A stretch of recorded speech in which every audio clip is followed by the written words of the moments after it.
नमस्कार दोस्तों, मैं अंकित शर्मा आज आप लोगों के सामने बिजनेस स्टैटिस्टिक्स की बहुत इम्पॉर्टेंट टेक्निक कोरिलेशन सहसंबंध के ऊपर चर्चा करूँगा। दोस्तों, जैसा कि हम जानते हैं, correlation intermediate, graduation, post graduation, professional courses, MBA, BBA, commerce stream के स्टूडेंट्स के लिए, इकोनॉमिक्स सब्जेक्ट से रिलेटेड स्टूडेंट्स के लिए तथा कुछ कॉम्पिटिटिव एग्ज़ाम्स, इवन नेट जैसे इम्पॉर्टेंट एग्ज़ाम्स में भी इम्पॉर्टेंट रोल प्ले करता है।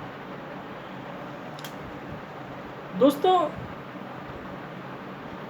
कॉमन कॉन्सेप्ट के अगर हम इसके बारे में बात करें तो कोरिलेशन एक क्वांटिटेटिव रिलेशन है जिसे हम दो वेरिएबल के बीच में फाइंड आउट करते हैं। लेकिन इस टर्म्स का सबसे पहली बार यूज इन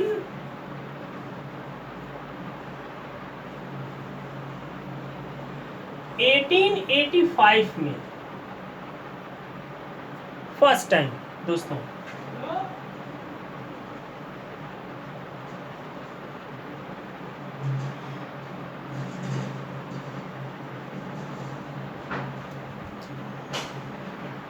introduced by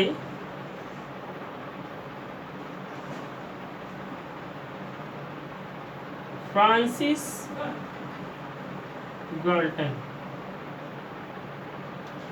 तो फ्रांसिस गाल्टन जी के थ्रू 1985 में फर्स्ट टाइम कोरिलेशन टर्म्स हम लोगों के बीच में इंट्रोड्यूस हुए। बाद में बहुत सारे स्टैटिशियन आए, पियर्सन, कार्ल पियर्सन आए, स्पीयरमैन आए, बाउले आए और भी बहुत सारे स्टैटिशियन थे जिन्होंने कोरिलेशंस के बारे में अपना कॉन्सेप्ट रखा।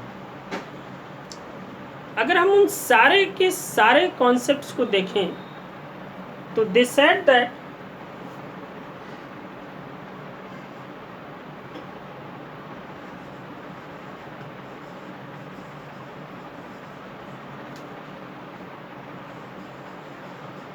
Correlation measure relationship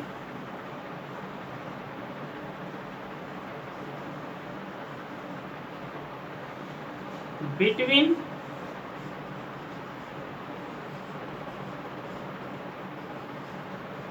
two। दोस्तों, मेजर रिलेशनशिप के साथ साथ में हम ये भी कह सकते हैं कि एसोसिएशन,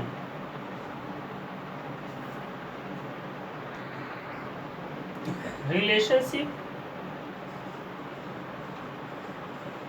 एसोसिएशन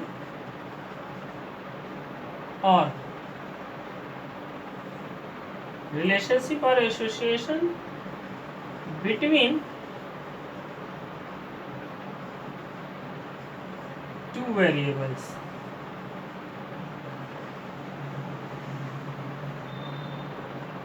तो कोरिलेशन मेजर करता है, फाइंड आउट करता है रिलेशनशिप या association between two variables.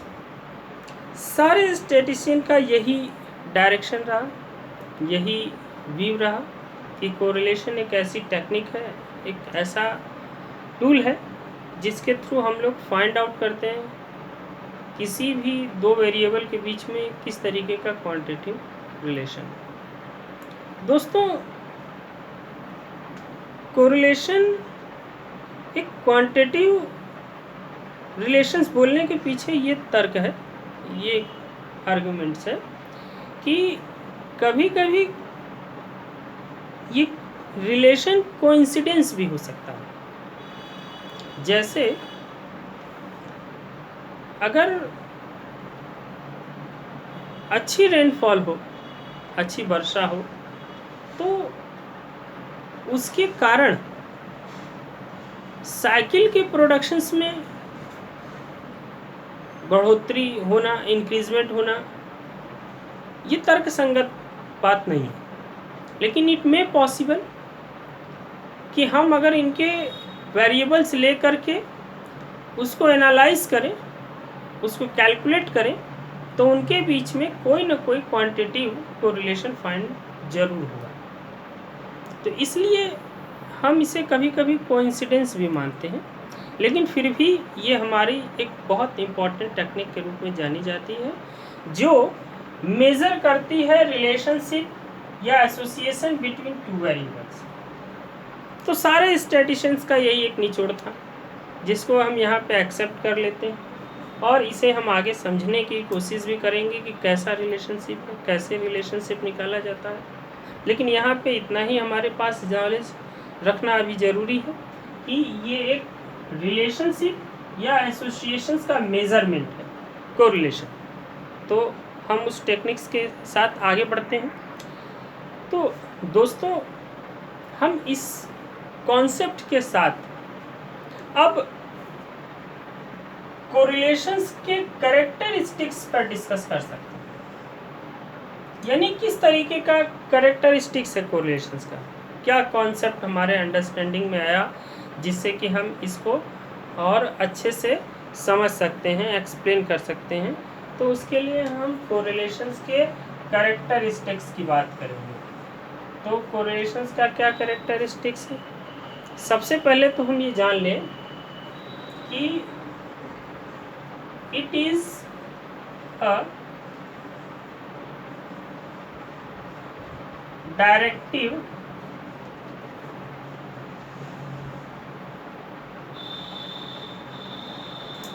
Relationship, ठीक है, बिटवीन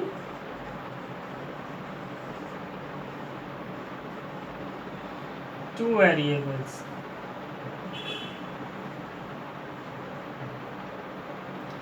तो कोरिलेशंस क्या है? एक डायरेक्टिव रिलेशनशिप है दो वेरिएबल्स के बीच में। अब ये डायरेक्शन कैसा हो सकता है? तो हम क्या बता रहे हैं, यानी इट इज डायरेक्शन, ठीक है, ऑफ रिलेशनशिप।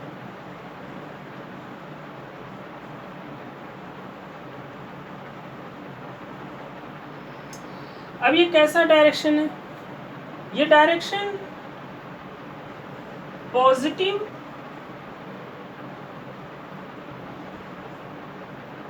और निगेटिव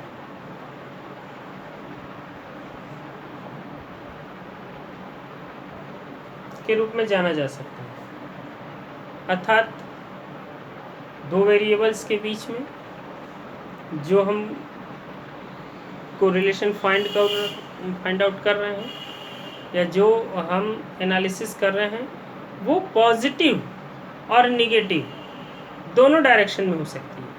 इसलिए हम कहते हैं कि कोरिलेशन एक डायरेक्टिव रिलेशनशिप है जो कि पॉजिटिव और निगेटिव व्यू के रूप में सामने आता है। इसके साथ साथ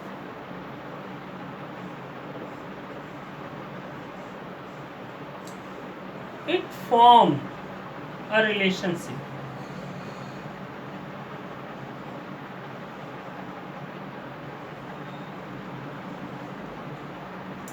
ये रिलेशनशिप को फॉर्म करता है। कैसा रिलेशनशिप? लीनियर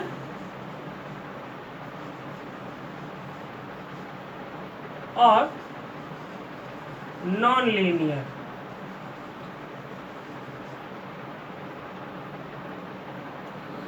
लीनियर और नॉन लीनियर से क्या कंसेप्ट? जब हम दो वेरिएबल्स के बीच में कोरिलेशन फाइंड आउट करते हैं तो उस समय हम ये मेजर करते हैं कि is there any relationship between two variables or not, one is dependent on another or not. तो इस पॉइंट ऑफ व्यू के साथ हम उनके बीच में एक फॉर्म सेटअप करते हैं। जो कि लीनियर या नॉन लीनियर के रूप में सामने आता है। अर्थात एक वेरिएबल्स के अंदर होने वाले चेंजेज का दूसरे पर किस तरीके का इफेक्ट दिखा जा रहा है। मान लीजिए कि ऑनलाइन एजुकेशंस प्रोवाइड करने से बच्चों की इंटेलेक्चुअलिटी बढ़ रही है, तो हम ये कह सकते हैं कि ऑनलाइन बच्चों का जो टाइम एक्सपेंड होता है मोबाइल पर, उसके कारण बच्चों की इंटेलेक्चुअलिटी बढ़ती है। तो अगर हम इसके बीच में कोरिलेशन फाइंड आउट करें कि बच्चों की इंटेलेक्चुअलिटी और बच्चों का जो समय दिया जाता है मोबाइल इंटरनेट पर, तो उनके बीच में अगर हम कोरिलेशन फाइंड आउट करें तो वो फाइंड आउट ये हो सकता है कि बच्चा जैसे जैसे अपने टाइम को मोबाइल पे बढ़ाता जाता है उसकी इंटेलेक्चुअलिटी बढ़ती जा रही है सेम पैटर्न में। तो वहाँ पे एक लीनियर रिलेशनशिप है, यानी जैसे जैसे टाइम एक्सपेंड बढ़ता जा रहा है वैसे वैसे उनकी बुद्धि भी बढ़ती जा रही है। और अगर इसके अगेंस्ट में ये देखने को मिलता है कि बच्चा जितना समय अपना मोबाइल पर दे रहा है उसकी अपेक्षा उसके नॉलेज में कमी होती जा रही है या किसी प्रकार का कोई इफेक्ट नहीं मिलता, तो वहाँ पे कोई संबंध नहीं है, यानी वहाँ पर हम कह सकते हैं कि नॉन लीनियर संबंध है। तो इस तरीके से हम जो है ये बात भी कह सकते हैं कि कोरिलेशन एक फॉर्म सेटअप करता है वेरिएबल्स के, जो लीनियर और नॉन लीनियर के रूप में समझा जा सकता है। इसके साथ साथ दोस्तों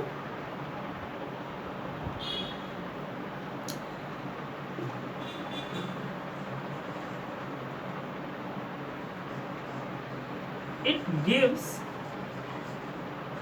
degree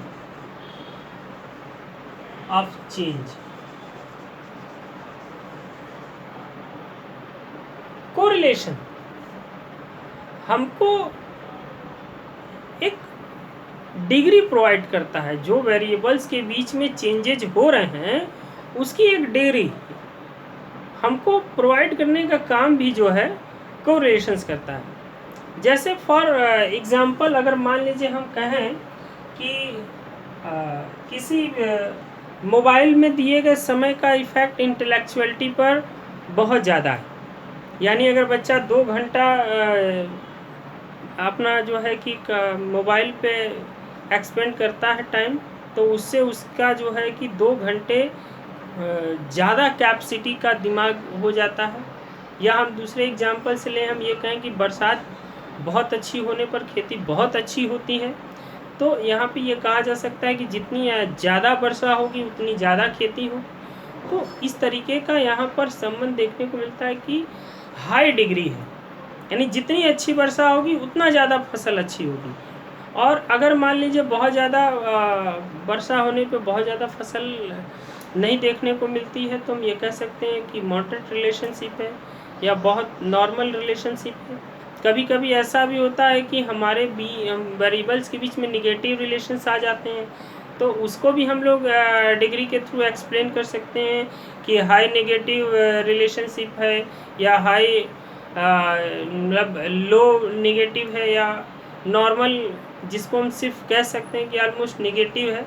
तो इस तरीके का जो डिग्री है जो चेंजेस है उसकी जो डिग्री है उसको भी हम कोरिलेशंस के थ्रू फाइंड आउट कर सकते हैं। तो दोस्तों कोरिलेशन एक बहुत ही इम्पॉर्टेंट मेजरमेंट है जिसके थ्रू हम दो वेरिएबल्स के जो रिलेशनशिप हैं उनके बीच में डायरेक्शंस सेटअप कर सकते हैं, उनके बीच में फॉर्म सेटअप कर सकते हैं, इसके साथ साथ उनके बीच में हम एक परफेक्ट डिग्री को भी सेटअप कर सकते हैं। तो इन सारी चीज़ों को जानना है तो हमें कोरिलेशंस को बहुत अच्छे से समझने की ज़रूरत है। तो यहाँ तक हम यही अपनी बात रखते हैं कि हम कोरिलेशंस के थ्रू सबसे पहले तो दो वेरिएबल्स के बीच में डायरेक्टिव रिलेशन सेटअप करते हैं और उस डायरेक्टिव रिलेशनशिप्स के थ्रू हम बहुत सारी चीज़ों को अंडरस्टैंड कर सकते हैं, यानी वेरिएबल्स के बीच में किस तरीके का रिलेशन है, यानी डायरेक्शन कैसा है, उनके बीच में किस तरीके का फॉर्म सेटअप हो सकता है, कि एक पैरेलल में चेंजेज हो रहे हैं कि चेंजेस बहुत ज़्यादा नहीं देखने को मिल रहे हैं, और दूसरी चीज़ है वो चेंजेस किस लेवल के हैं, बहुत हाई हैं, बहुत लो हैं, नहीं हैं। तो ये सारी चीज़ों को हम कोरिलेशंस में अच्छे से समझ सकते हैं। उम्मीद करते हैं कि इस वीडियो में आप कोरिलेशन और उसके इफ़ेक्ट और उसके कैरेक्टरिस्टिक्स को समझने में अपने आप को मतलब आप समझने की आप समझ सकते हैं इस वीडियोस के थ्रू इस चीज़ को। और अगले वीडियो में हम इस बात को एक्सप्लेन करेंगे कि कितने टाइप्स के कोरिलेशंस हम मेजर कर सकते हैं, या हम कितने तरीके के कोरिलेशंस को फाइंड आउट कर सकते हैं। तो अगले वीडियो में हम टाइप ऑफ कोरिलेशंस के बारे में बात करेंगे, और इस वीडियो को आप देख के ये समझने की कोशिश कीजिए कि what is correlation and what are the characteristics of correlations. Thank you friends.